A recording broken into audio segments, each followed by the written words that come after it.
dans un monde où tout est sens dessus-dessous.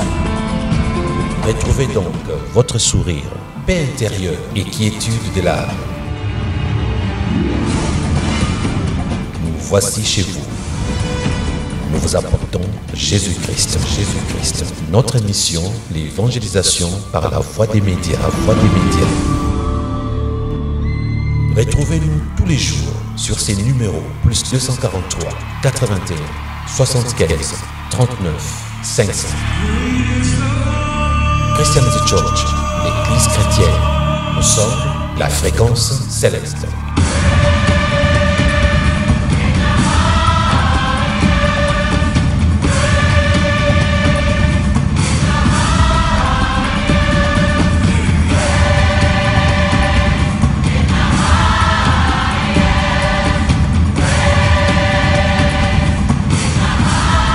Bonjour et bonsoir. La fois passée, nous avons dit ceci. Lorsque vous lisez la Bible, sachez qu'avec les hébraïsmes, nous avons des règles. Et nous vous en avons donné 4 jusque-là. Alors, pour aujourd'hui, voici la 5e règle. Chez les Juifs, on appelait une chose par le nom de l'objet de sa comparaison. C'est l'équivalent de la figure de style que nous appelons métaphore. Si nous lisons Luc chapitre 13, verset 32, la Bible dit « Il leur répondit, « Allez et dites à ces renards. » Là, c'est Jésus. Il appelle Hérode ces renards. Voyez, il s'agit de la métaphore. Frères et sœurs, il arrive souvent que la métaphore soit obscure et que Jésus laisse son interlocuteur douter du comparé et du comparant. Exemple, lisons Matthieu chapitre 9, verset 17. La Bible dit « On ne met pas non plus du vin nouveau dans des outres vieilles. Autrement, les outres éclatent, le vin se répand et les outres sont perdues. Mais on met du vin nouveau dans des outres neuves, et l'un et l'autre se conservent. » Lorsque Jésus-Christ parlait métaphoriquement, il n'aidait pas les gens à comprendre ces métaphores. Voulez-vous que je vous explique Matthieu 9, 17 que je viens de lire? Alors écoutez ceci. Le vin nouveau, c'est la parole nouvelle du Christ, cette parole qu'il était en train de leur donner. Mais les outres neuves, c'est quoi? C'est sans doute ce qui contient ce vin nouveau, soit le Nouveau Testament lui-même. Et dans Jean chapitre 1er, verset 14, nous lisons ceci. « Et la parole s'est faite chair. » Dans d'autres traductions, vous verrez qu'il est écrit « Et le Verbe s'est fait chair. » Frères et sœurs, la métaphore est performative parce que le mot constitue l'acte. Or, si nous prenons à présent Matthieu 26, 26, nous lisons ceci. « Or, tandis qu'il mangeait, Jésus prit du pain, le bénit, le rompit et les donna aux disciples en disant, « Prenez, mangez, ceci est mon corps. » Vous voyez? C'était une métaphore parce que le corps de Jésus ne pouvait pas être mangé. De même, si nous lisons un autre passage de la Bible, Marc chapitre 5, verset 9, la Bible dit, « Et il l'interrogea, « Quel est ton nom ?» Il dit, « Légion est mon nom, car nous sommes nombreux. » Vous voyez, les démons qui étaient dans le corps de cette personne ont répondu en disant, « Je m'appelle Légion. » Pourquoi? Parce que nous sommes nombreux. Métaphore. Comme vous voyez, les Juifs utilisaient beaucoup la métaphore dans leurs hébraïsmes, mais aussi beaucoup d'autres figures des styles, la rhétorique. Mais ce qui est vrai, eux n'appelaient pas ça métaphore. Je ne sais pas comment ils appelaient ça, mais il y a beaucoup de métaphores et beaucoup de figures des styles dans la Bible. 6e règle. On faisait parler les objets inanimés. Vous avez entendu? Dans les hébraïsmes, on faisait parler les objets inanimés, frères et sœurs. C'est ce que nous appelons en français la prosopopée. La prosopopée, frères et sœurs. La prosopopée est un procédé par lequel on invoque et fait discourir un être qui est absent, mort, imaginaire, symbolique, inanimé ou une abstraction. Cet être qu'on fait discourir ou qu'on fait parler, donc cet être agit, parle, répond. Il joue donc le rôle des confidents, du témoin, vengeur, juge, garant, etc., etc. Donc, pour vous simplifier la compréhension, dans la prosopopée, on peut faire parler un arbre, un mur, pourquoi pas.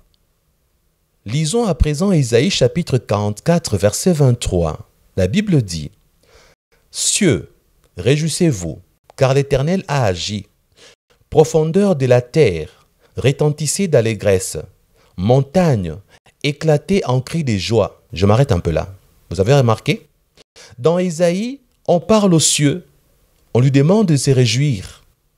On parle des profondeurs de la terre pour que ces profondeurs retentissent d'allégresse. Et on demande aux montagnes d'éclater en cris de joie. Vous voyez, frères et sœurs, c'est la prosopopée. Est-ce que les montagnes et les collines peuvent éclater de joie? Non, c'est la prosopopée. 7e règle. On évitait de faciliter la compréhension aux tierces. Autrement dit, on évitait de vous faciliter la tâche. Dans la Bible, il y a beaucoup de paraboles, il y a des énigmes, il y a des symboles. Voyez? On évitait d'aider les gens à comprendre si facilement sans fournir eux-mêmes des efforts adéquats. Frères et sœurs, les Saintes Écritures étant sacrées, on devait acquérir l'Esprit de Dieu pour les comprendre. La facilité était à bannir. Et ces gens-là, dans leur site, qui disent que la Bible contient de gros mensonges, on dit que dans Jean chapitre 3 verset 13, il y a un mensonge de Jésus-Christ. Car selon Jean chapitre 3 verset 13, Jésus aurait dit ceci. Personne n'est monté au ciel, sinon c'est lui qui est descendu du ciel, le Fils de l'homme qui est dans les ciels. Ils disent que Jésus a menti. Ils disent que cela semble inexact car Enoch fut enlevé au ciel d'après Genèse chapitre 5 verset 24. Lisons. Enoch marcha avec Dieu, puis il ne fut plus, parce que Dieu les prit. Et l'épître aux Hébreux, au chapitre 11 verset 5 dit ceci également. C'est par la foi qu'Enoch fut enlevé, pour qu'il ne vit point la mort, et qu'il ne parut plus parce que Dieu l'avait enlevé, car avant son enlèvement, il avait reçu le témoignage qu'il était agréable à Dieu. Et ils ajoutent aussi le prophète Élie, selon 2 Rois chapitre 2, 12. La Bible dit, « Élisée regardait et criait, « mon père, char d'Israël et sa cavalerie. » Et il ne les vit plus, parce que Élie avait disparu, frères et sœurs. Jésus n'avait pas menti. Voici les explications. Premièrement, celui qui descend du ciel habitait déjà au ciel, n'est-ce pas? Donc, Jésus qui venait du ciel avait existé avant de naître sur terre. Vous avez compris? Voici la deuxième explication. Enoch et Élie n'ont pas existé avant de naître sur terre. Donc, ils ne descendaient pas du ciel. Parce que Jésus a précisé, c'est lui qui est descendu du ciel, c'est celui qui est monté. Enoch et Élie ne sont pas descendus du ciel. Ils n'ont pas existé avant de naître, frères et sœurs. Poursuivons. Troisième explication. Jésus-Christ est rentré au ciel par l'ascension. Enoch et Élie n'ont pas connu l'ascension. Vous avez compris maintenant? La Bible dit qu'ils ont été enlevés. Vous entendez? Relisez encore Hébreux chapitre 11 verset 5. La Bible est claire. C'est par la foi qu'Enoch fut enlevé. Il a été enlevé. Il n'est pas monté, frères et sœurs.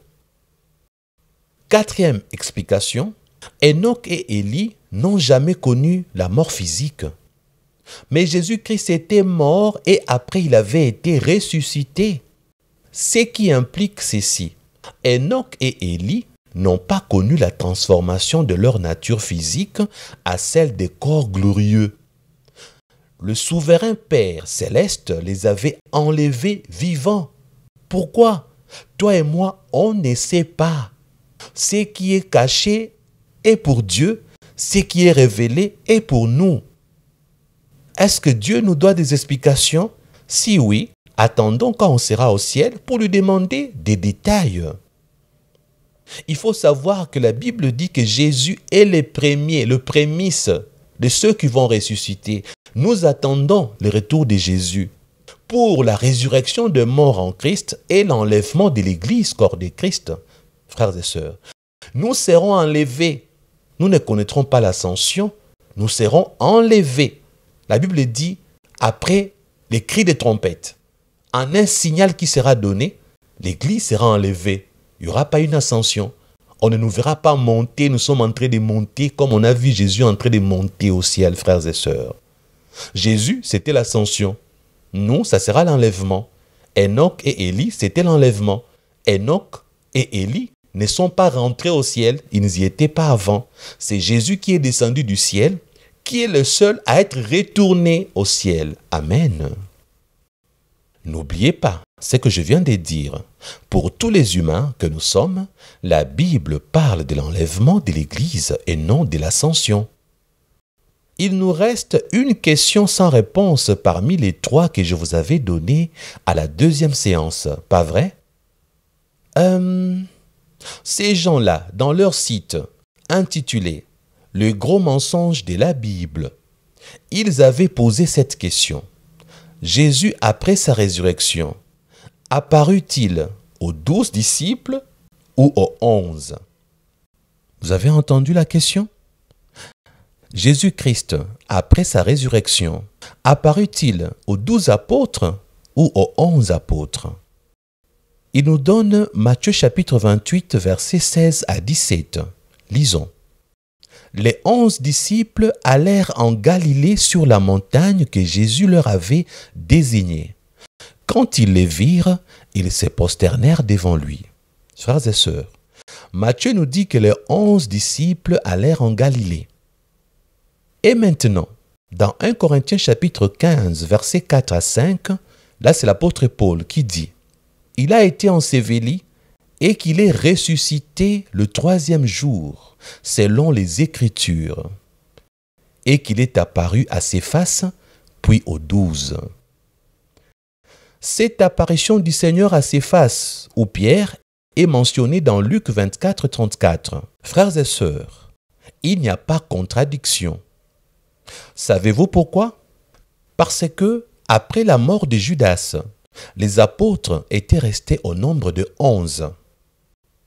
Mais la dénomination de 12 était devenue si habituelle qu'elle resta même après la chute de Judas, parce que les apôtres auront à choisir le remplaçant de Judas. Souvenez-vous que 12, chez le peuple juif, dans leur alliance avec Dieu, était un nombre divin. 12 tribus d'Israël, et Jésus a eu à choisir les 12 apôtres. Donc, chez les Juifs, c'était une dénomination. Lisons à présent Jean chapitre 20, verset 24. Thomas, appelé Didyme, l'un des 12, n'était pas avec eux lorsque Jésus vint. Frères et sœurs, vous voyez ici, Judas était déjà mort. Mais lorsque Jean, au chapitre 20, verset 24, parle de Thomas qui était absent, il dit l'un des 12. Pourtant, lui-même est un apôtre.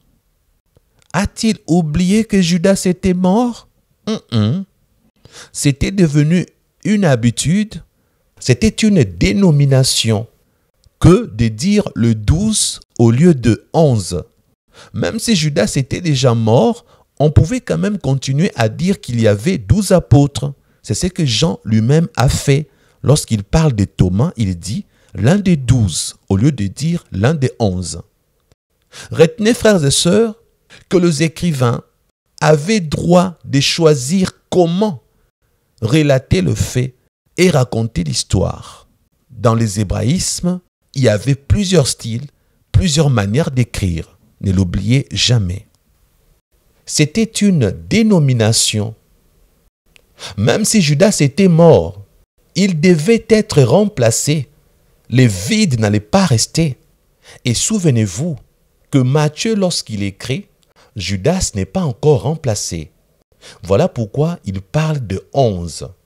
Mais lorsque Paul a eu à écrire, ils étaient déjà 12. Et lorsque Paul est monté à Jérusalem, il a vu Pierre. Paul a eu à savoir qu'il y avait 12 apôtres et non pas 11. Et Paul, ne voulant pas donner les détails qui avaient fait que un apôtre était absent, il a préféré faire mention des 12 apôtres au lieu des 11. Voilà, pour aujourd'hui nous avons fini. Et nous vous disons merci.